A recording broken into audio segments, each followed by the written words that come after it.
Let's take a measurement of 10 centimeters. And cut it by the help of cutter. On this way.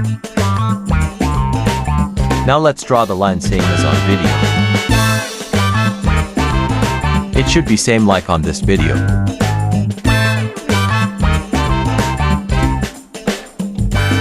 Now cut it with the help of paper cutter.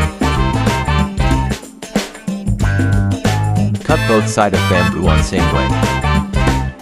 Like this. Now let's make a hole on top of bamboo. Tie the rubber band by the help of rope. Now bring same shape of steel and wood piece.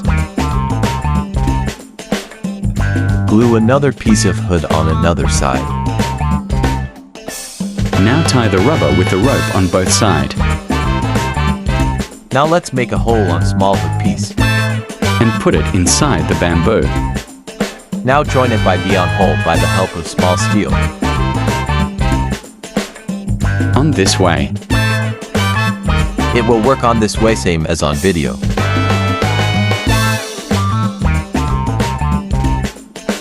Now make a hole on top of bamboo. For the bullet to put inside it. Now bring a short bamboo pea for holding our gun. And join it by the glue same as on video. Now add some details.